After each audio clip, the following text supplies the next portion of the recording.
Bonjour à tous. Guillaume de Sion est professeur d'histoire de l'aviation à l'université d'Albright, en Pennsylvanie. Voici le premier épisode d'une série de 4 sur l'histoire de la conquête spatiale. Aujourd'hui, la préhistoire de l'espace. Bonjour, merci Olivier.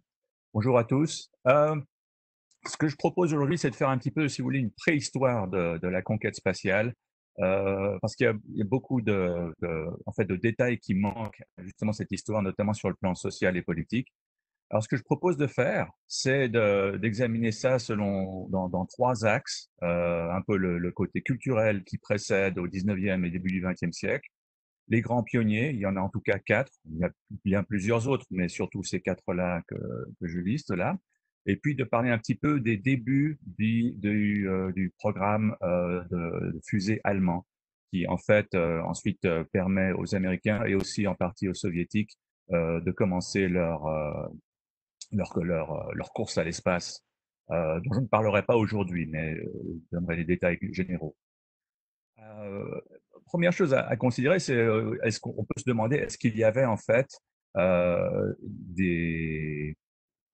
des antécédents sur le plan scientifique et culturel ailleurs.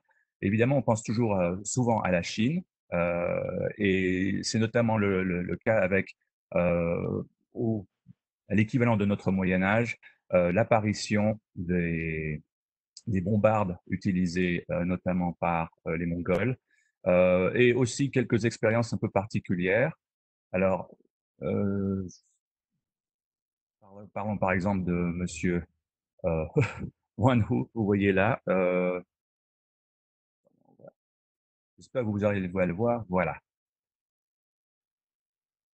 Monsieur Wan Hu, qui aurait, soi-disant, pu voyager, en tout cas en l'air ou dans l'espace, en utilisant le principe de réaction d'une fusée. La réalité est un petit peu différente, c'est-à-dire que un producteur américain a essayé une expérience comme ça en mettant un mannequin avec 47 petites fusées. Bon, et en fait, le système a explosé. On pense qu'en fait, Wan Hu a été tué sur le coup quand il a essayé ça. On ne sait pas exactement quand est-ce qu'il a vécu. Était-ce plutôt vers le début de notre ère ou était-ce plutôt vers 1400, 1500? On n'est pas sûr du tout. Mais la légende a continué et aujourd'hui, il est parfois considéré, bien à tort, comme le premier astronaute. On peut se demander si les Chinois ont tant d'avance sur le plan notamment de l'usage de la poudre et d'utiliser le principe de Newton, si vous voulez, action-réaction. Pourquoi n'essaient-ils pas en fait de faire des fusées plus grosses ou d'explorer plus loin? La réponse est tout simplement à chercher dans le fait qu'ils n'en voient pas l'usage. Euh, et on sait cela par rapport à l'exemple scientifique de la Chine en général. Grandes explorations jusque vers le XVe siècle et à partir du XVIe siècle, en fait, euh, une concentration sur le pays, sur la culture chinoise en tant que telle, sans prêter attention aux autres inventions. En fait, la Chine se ferme. Et c'est un peu ça qui joue un rôle sur le plan culturel pour expliquer peut-être qu'il faille chercher ailleurs cette notion d'exploration de l'espace, notamment à l'ouest. On va laisser la Chine de côté, on en reparlera dans deux ou trois rencontres quand nous parlons plus du programme spatial actuel. Euh, Essayons maintenant de comprendre ce qui se passe à l'ouest. Alors à l'Ouest, c'est ça la grosse différence. Ce n'est pas une question que l'Ouest est plus avancé que l'Orient ou quoi que ce soit. Ça c'est en fait un principe un peu idiot à dire. C'est plutôt le fait que à l'Ouest, à l'Occident, il y a eu le phénomène des révolutions scientifiques et industrielles sur environ 2 à 3 siècles, qui ont permis notamment un changement de pensée. C'est au lieu d'avoir, si vous voulez, par exemple, la notion de superstition, il y a la notion de dire mais pourquoi pas? Pourquoi ne pas essayer quelque chose de nouveau? Vous voyez ça aussi notamment dans les premières fantaisies. Cyrano de Bergerac, notamment en France. Après tout, il y a bien un voyage à la Lune qui est écrit. Et si vous regardez un peu ce voyage à la Lune, il fait aussi penser au voyage de Gulliver. Le voyage de Gulliver, on pourrait dire, ah, c'est un joli conte pour enfants. En fait, tous deux, tant Cyrano que les voyages de Gulliver, sont une critique de la société. Et le fait qu'il y ait une critique de la société, une attaque sur notamment le système du gouvernement, fait que si on se permet de dire, par exemple sur le plan scientifique, ah bah l'Église a tort, après tout, on n'est pas au centre de l'univers. Et en même temps, on se dit, mais pourquoi y a-t-il un gouvernement avec un roi qui a le pouvoir absolu? À ce moment-là, vous pouvez imaginer une révolution intellectuelle. Et c'est de ça que je veux parler. Cette révolution intellectuelle, évidemment, elle reste confinée à 3 ou 4 personnes, enfin 400, 500, les scientifiques, quoi, les gens qui peuvent lire. Et c'est à partir de la Révolution française et dans toute l'Europe, et ensuite aux États-Unis, que vous avez en fait cette notion de popularisation de la science. Et ça, c'est très important, parce que ça veut dire que ce n'est plus simplement quelques grands férus dans les universités qui en parlent. Vous avez aussi la popularisation scientifique.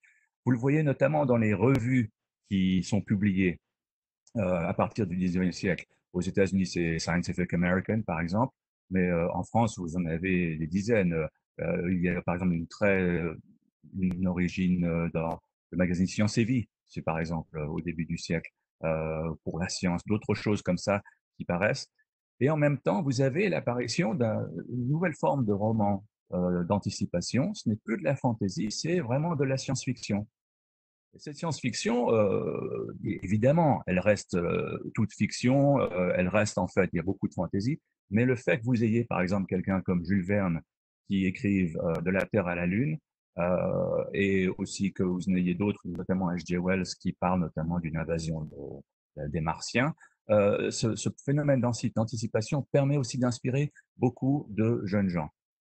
La plupart de ces gens sont des jeunes hommes. Il y a quelques femmes, mais en fait très peu pour ce qui est des pionniers de la conquête spatiale. Mais ceux qui ont écrit leur mémoire ou qui ont été questionnés sur ce plan disent ah non, quand j'étais jeune, je lisais beaucoup de science-fiction et c'est ainsi que j'ai pu m'intéresser à cela. Donc vous avez ce phénomène du et si c'était possible, pourquoi pas, pourrait-on essayer cela? Et ça calque aussi sur en fait les débuts de la conquête de l'air en général, mais vous avez un petit peu l'espace derrière. Pour le contexte, y a-t-il en revanche des vrais pionniers dont on devrait parler? Alors, il y en a quatre.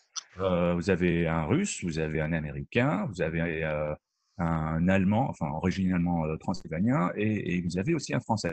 Non, c'est pas le début d'une blague, je vous assure. C'est en fait vraiment ces quatre hommes qui ont permis, à leur façon, de voir plus sérieusement si c'était possible en fait de se déplacer dans l'espace. Que fait Tsiolkovsky? Alors Tsiolkovsky, c'est très intéressant. C'est un Russe du 19e siècle. Il est mort vers 1935.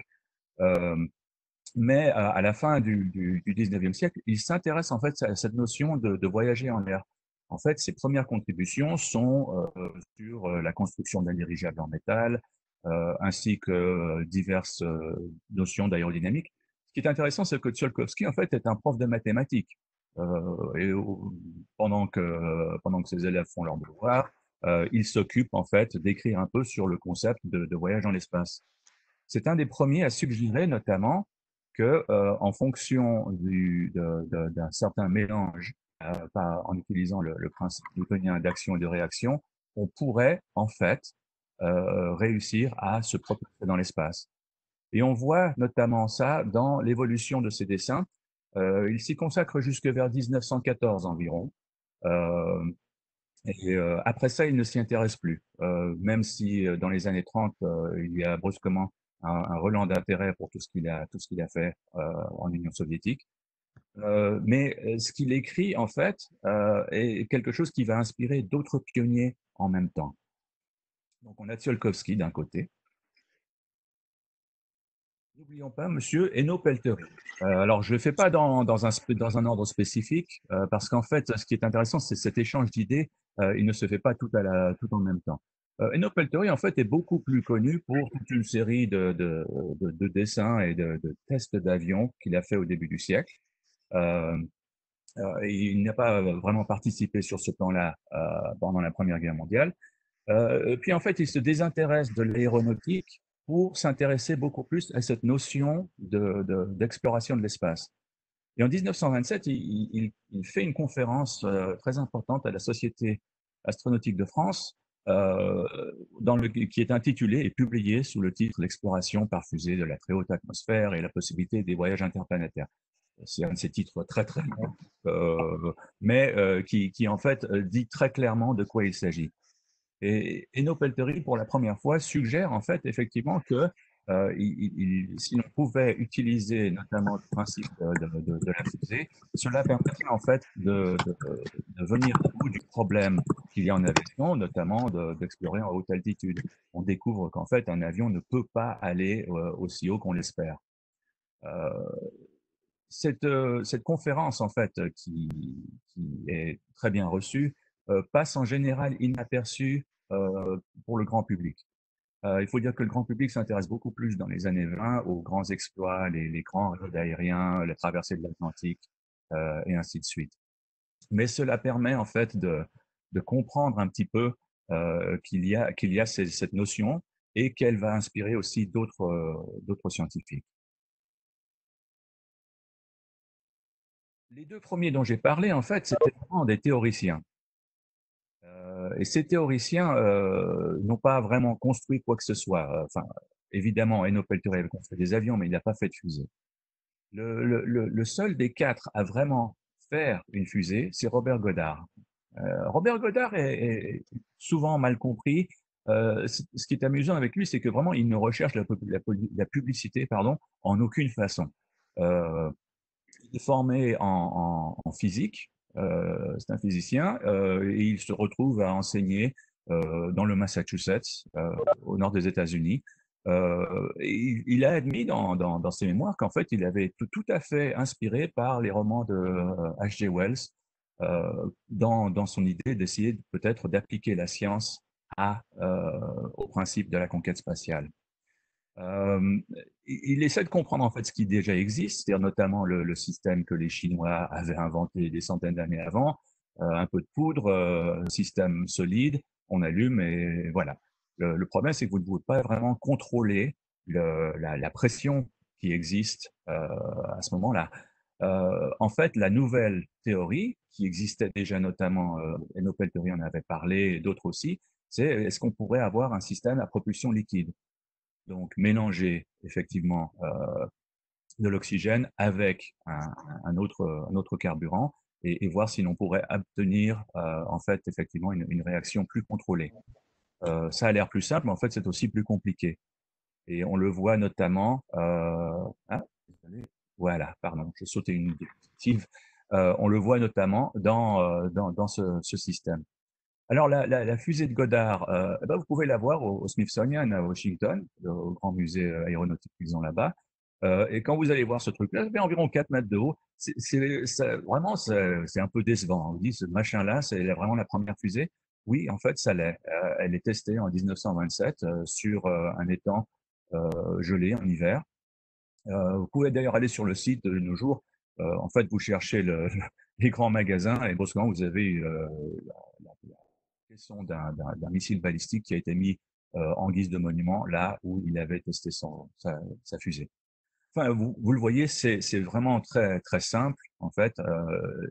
L'alcool pour garder tout ça au chaud. Ensuite, vous avez évidemment le fuel, l'oxygène et puis le mélange et tout ça sur son système de lancement et lancé en 1900. J'ai dit 27, désolé, je voulais dire 1926. Voilà.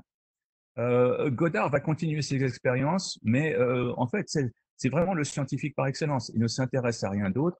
À un homme que l'on connaît très bien, Charles Lindbergh, le premier homme à traverser seul l'Atlantique en 1927, va en fait intercéder en sa faveur au Smithsonian pour lui donner des fonds. Et Goddard déménagera au Nouveau-Mexique afin de pouvoir développer de nouvelles fusées. Il est décédé en 1945. Le paradoxe, c'est que en fait, il a près de 200 patentes concernant les fusées à son nom. La plupart de ces patentes n'ont été en fait approuvées qu'une fois qu'après son décès.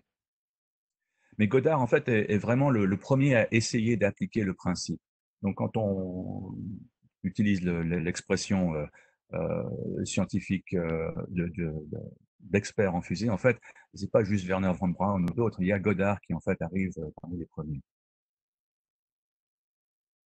On va aussi parler alors de l'allemand. En fait, c'est un Transylvanien, un Austro-Hongrois d'origine, mais qui ensuite est allé en Allemagne, Hermann Oberth.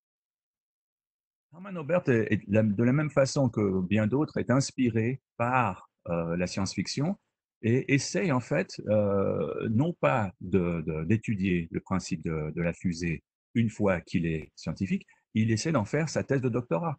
Il la présente à Munich au début des années 20 et elle est refusée. À la base, tout le monde refuse d'accepter cette notion. Ils disent, mais c'est de la fantaisie, monsieur Aubert, vous n'avez aucune idée de quoi vous parlez. Et en fait, il n'aura jamais eu son doctorat. Il décide cependant de faire publier le livre. Vous voyez ici, Die Rakete zu den Planeten Räumen.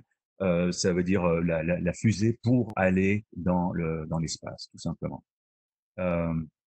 Et c'est un des premiers à essayer d'appliquer, bien que Tsiolkovsky aussi en avait parlé, mais il essaie d'appliquer cela sur le plan des calculs en disant au lieu d'avoir simplement une fusée qui dégage une certaine vitesse, si on peut combiner le principe des vitesses sur la base de deux étages, pourquoi en fait avoir ce premier étage qui en fait se vide au fur et à mesure que la fusée monte vers l'espace, autant avoir un deuxième étage qui pourrait accumuler non seulement la vitesse acquise grâce au premier étage, mais la deuxième. Et grâce à cela, il arrive par ses calculs à confirmer cette notion que on pourrait en théorie en fait aller dans l'espace. Ce petit livre, vous pouvez encore le trouver, notamment, évidemment, il existe probablement des PDF en ligne. Ça a inspiré un jeune homme au début des années 20, un certain Werner von Braun, qui s'intéressait à ça. Je vais en parler dans un petit moment. Mais il a passé commande de ce livre. Et Werner von Braun, dans certains entretiens qu'il a donné bien des années plus tard, dit, je commande le livre, je le reçois, et je l'ouvre, et c'est affreux, parce qu'il y a que des maths là-dedans. Et ben, c'est comme ça que le pauvre Werner doit, en fait, commencer, en fait, à se mettre à la science. Il n'avait aucune idée de ce que cela impliquait, mais c'est ainsi que Monsieur Aubert, en fait, a indirectement inspiré Monsieur von Braun. Où en sommes-nous donc? Alors, nous avons tous ces pionniers. J'ai fait un peu le passage de fin 19e siècle jusque dans les années 20, sans me préoccuper évidemment de l'énorme catastrophe qu'est la Première Guerre mondiale. Euh, Quelqu'un d'autre va parler évidemment des As. Je veux juste parler en gros de l'impact de la Première Guerre mondiale sur cette notion de développement de la fusée et donc d'un programme spatial. Alors, la Première Guerre mondiale, en fait, on ne parle pas de programme spatial, ce n'est pas la question, mais on redécouvre, à cause de la guerre des tranchées, à cause du blocage de la guerre, la notion et la nécessité de trouver un nouveau système pour, en fait, vaincre l'ennemi. Vous avez toutes les horreurs dont on connaît bien maintenant les origines, notamment la guerre des gaz, ainsi de suite. Vous avez aussi, par exemple, le début des bombardements stratégiques. Alors, à l'origine, c'était avec des zeppelins, pas très pratique, mais bon, ils l'ont essayé. Et plus une arme psychologique qu'autre chose. Mais évidemment, comment se battre contre un zeppelin? Et lorsque vous aviez, par exemple, des chasseurs qui montaient pour essayer d'attaquer un zeppelin avec un petit avion comme ça, notamment un aviateur français qui a laissé son témoignage au service historique de la défense, disait, pensez, vous regardez ce machin, et ça fait la distance depuis la Madeleine jusqu'à la Concorde. Et il arrive, et il n'a pas de fusée, il n'a rien du tout, il a juste des petits canons, il essaie de tirer, il n'arrive pas, voilà. Très vite, il y a cette tentative d'utiliser des fusées de base. Elles sont inspirées en fait d'un modèle du 19e siècle, la fusée Congreve, qui était un modèle anglais utilisé notamment pendant les guerres révolutionnaires américaines. Une petite parenthèse, par exemple, si vous connaissez, vous avez entendu l'hymne américain, à un moment, il y a la ligne And the rocket's red glare. Et en fait, le feu rouge, la luminosité rouge de la fusée, en fait, ce sont les fusées Congreve qui attaquent le fort américain et qui ont inspiré notamment cette ligne dans l'hymne américain. Euh, En fait, donc, ces fusées Congreve, elles avaient été un petit peu améliorées. Monsieur le Prieur essaie d'en faire un système qui permettrait d'abattre des zeppelins. C'est à peu près le seul usage vraiment de fusée que l'on a pendant la Première Guerre mondiale. Mais sur le plan de ce qui va inspirer plus tard la conquête spatiale, il faut évidemment en fait le dire tout de suite. Vous avez d'abord les fusées militaires, dont on va parler plus tard et aussi la prochaine session. Euh, donc, la notion de bombardement stratégique est très importante. Bombardement stratégique, évidemment, il existait avant, mais cette notion dans le phénomène de guerre totale, que l'on puisse notamment directement attaquer des objectifs civils ou des objectifs industriels loin du champ de bataille, c'est nouveau. L'avion le permet, le Zeppelin le permet, et plus tard, ce sera aussi la fusée. Mais il y a un dernier impact de la Première Guerre mondiale dont il faut parler, et c'est le traité de Versailles. Le traité de Versailles est un traité inégal. L'Allemagne, par exemple, ne négocie pas. L'Allemagne doit signer comme quoi elle accepte la responsabilité totale de la guerre. Ce que l'on sait est faux, mais c'est ainsi que cela avait été écrit. Et cela veut dire aussi qu'en guise de punition, les Allemands n'ont pas le droit d'avoir une armée, quelle qu'elle soit. Évidemment, vous dites ça à quelqu'un, bah, ils vont probablement essayer de trouver un moyen. Les Allemands créent en fait une armée secrète, ils créent des systèmes d'entraînement secrets, notamment en Union soviétique pendant quelques années. Mais entre autres, ils ont un bureau qui, euh, qui s'occupe aussi de chercher des alternatives. Alors, par exemple, notamment, l'Allemagne n'a plus le droit d'avoir de l'artillerie.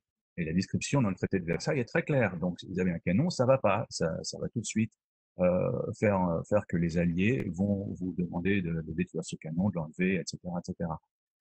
Mais s'il y a quelque chose qui n'est pas décrit dans le traité, pourquoi pas? Et c'est là que ça va inspirer, notamment, un certain colonel, Becker, de chercher en fait une alternative.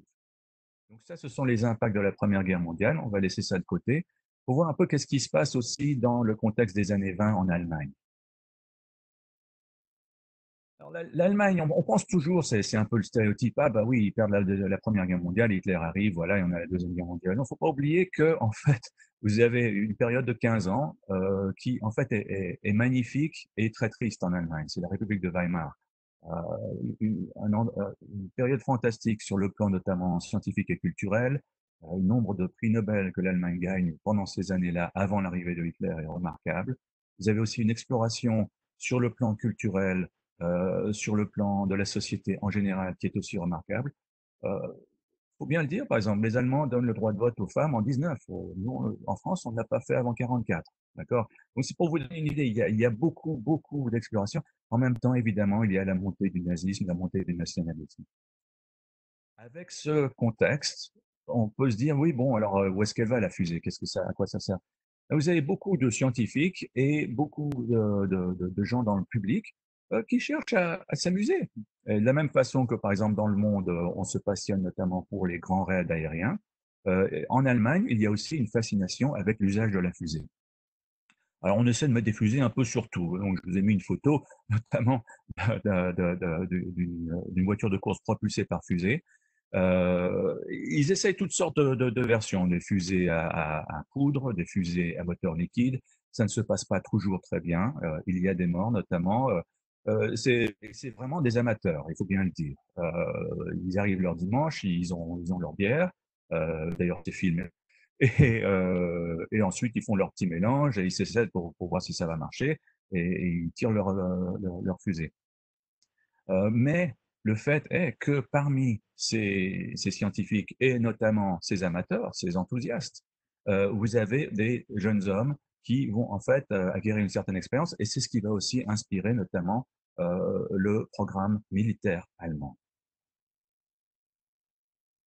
Maintenant, cela dit, avant de continuer sur le programme militaire allemand un petit peu, on peut se demander, est-ce qu'il y a aussi ces lubies, parce que c'était vraiment une lubie dans l'Allemagne des années 20, à partir de 29-30, quand la République de Weimar commence à décliner en raison de la crise économique, et vous avez dans 3-4 ans plus tard Hitler, évidemment, les gens s'intéressent moins aux fusées pour s'amuser.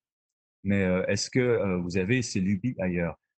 Elles existent, mais pas au même degré. Elles existent notamment dans la formation de plusieurs sociétés de fusées ou des sociétés astronautiques. Alors, vous avez par exemple la American Rocket Society qui se forme.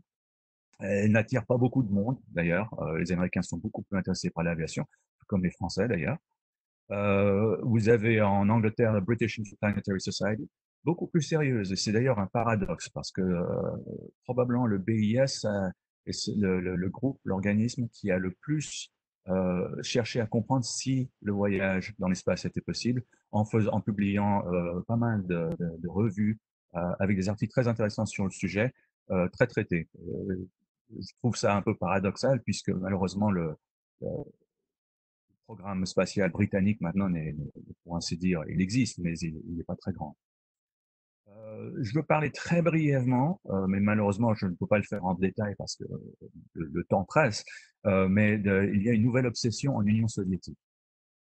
L'Union soviétique des années 20 et 30, c'est une société évidemment en transformation, et malgré les débuts de l'ère stalinienne, à partir de 28 environ, quand il commence à asseoir son pouvoir, vous avez cette notion de futurisme. Il y a le futurisme russe, que l'on connaît bien sur le plan artistique, mais il inclut aussi, c'est une fascination avec la technique en général, un peu comme le futurisme italien. Et ce futurisme russe inclut une redécouverte, par exemple, des travaux de Tsiolkovsky, dont j'ai parlé tout à l'heure. Et Tsiolkovsky, en fait, devient cette magnifique star, si vous voulez. Il était à la retraite, c'était un vieux monsieur, ça l'amuse beaucoup. Mais ce qui est intéressant de noter, c'est qu'évidemment, il ne s'intéressait plus lui-même à l'espace. Mais on lui fait il est adulé. Il y a beaucoup en fait de fascination aussi sur les possibilités. Beaucoup de modèles sont créés, les artistes, etc. Et vous avez aussi quelques fusées qui sont testées, dont je parlerai plus tard dans une autre session. Et il y a aussi début de ce qu'on pourrait appeler la science-fiction russe, la science-fiction voire soviétique, mais disons russe, notamment avec une fascination, une obsession avec l'idée d'aller sur Mars. Sur le plan populaire, c'est très simple. Vous avez un monde rouge, elle est sur une planète rouge. Je simplifie, mais il y avait notamment cette notion de redécouverte d'aller sur Mars qui existait déjà dans la science-fiction en général, mais qui existe en particulier en Union soviétique. Donc dans les années 20 et 30, vous avez ça, et surtout dans les années 20 où il y avait quand même une exploration sur le plan sur le plan culturel. À partir des années 30, évidemment, avec les difficultés économiques, mais aussi la dictature stalinienne, c'est beaucoup plus difficile. Mais c'est une lubie qui va inspirer, bien sûr, euh, certains pays soviétiques dont je parlerai plus tard. Alors, il y a effectivement ces lubies ailleurs. Mais ce sont les lubies allemandes que l'on voit vraiment se développer plus précisément. Par exemple, vous avez toute cette série de fusées qui ont été testées, et parmi elles, vous avez notamment euh, l'A2 et l'A3. Euh, alors en fait, ce qui est intéressant avec cette série de dessins, c'est de voir un petit peu le processus, mais aussi ça nous permet de voir sur le plan chronologique qu'est-ce qui change. Jusqu'en 1932, vous avez en fait l'armée allemande intéressée, mais bon, en même temps, ils trouvent que les gens qui font cela, c'est vraiment des amateurs, boivent peut-être un peu trop de bière, ils ont trop de lubie d'aller dans l'espace, d'aller sur la Lune. L'armée allemande, évidemment, est intéressée par le fait qu'il faudrait plutôt chercher à développer un projectile balistique. À partir de 1933, évidemment, avec l'arrivée des nazis au pouvoir, vous avez une transformation.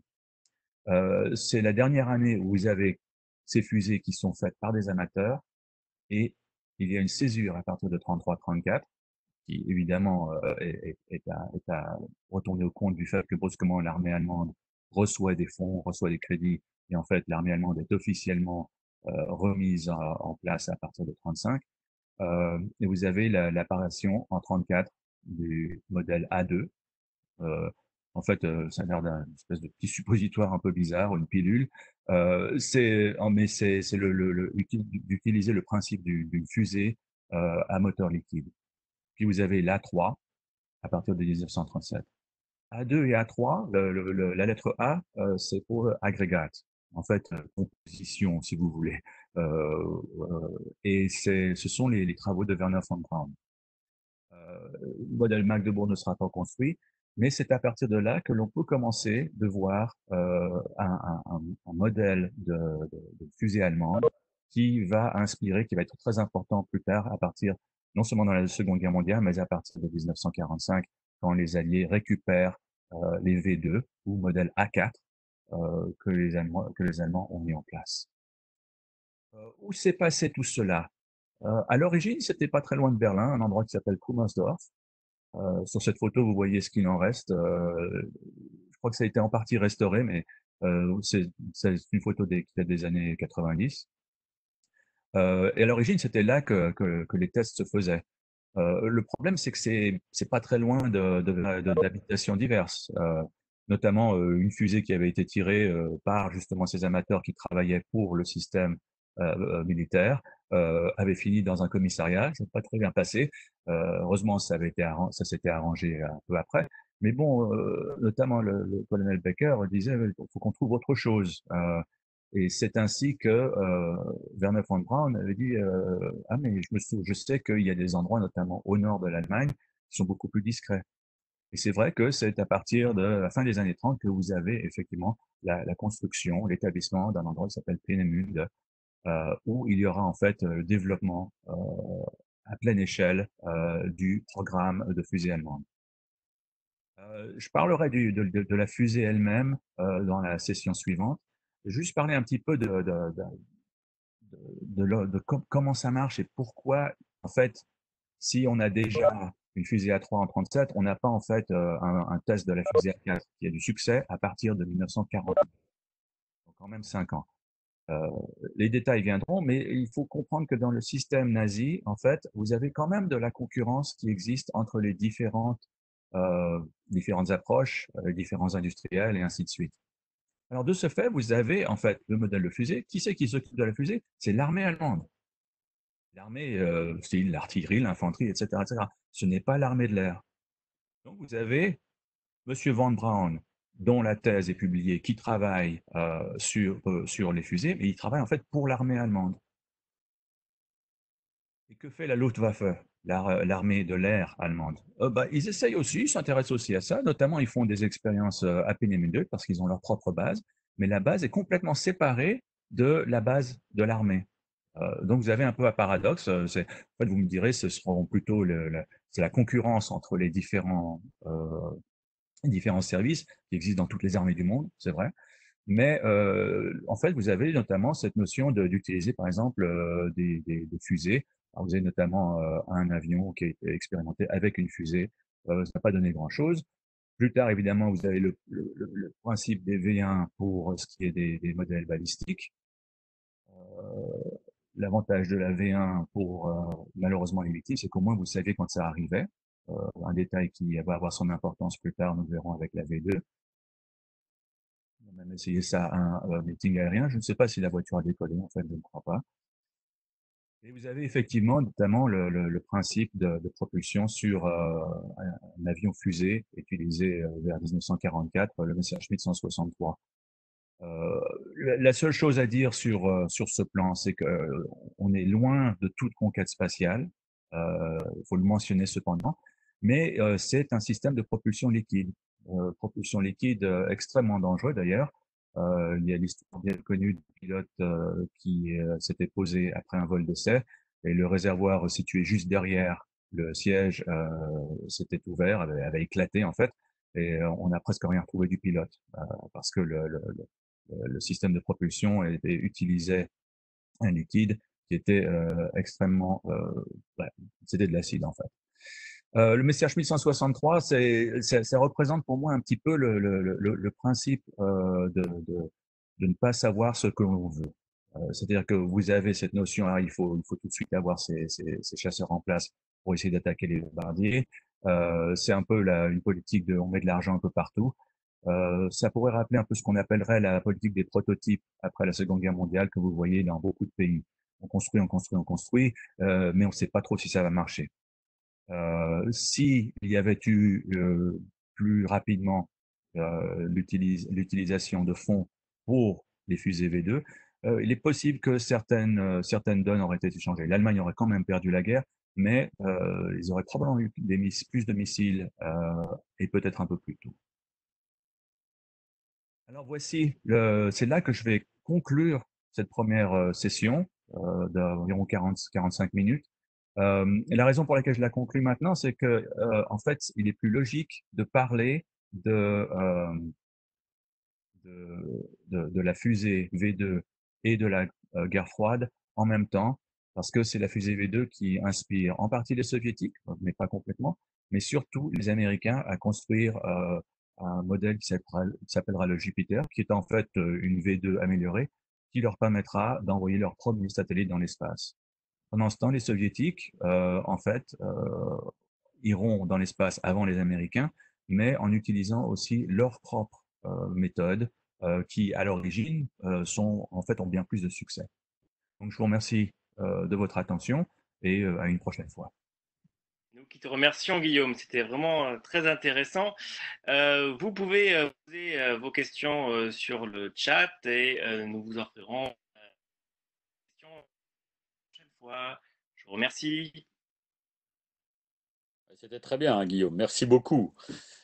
Cette vidéo est à présent terminée. N'oubliez pas de vous abonner. Laissez-nous vos questions sur le chat ou sur les commentaires. Et à bientôt.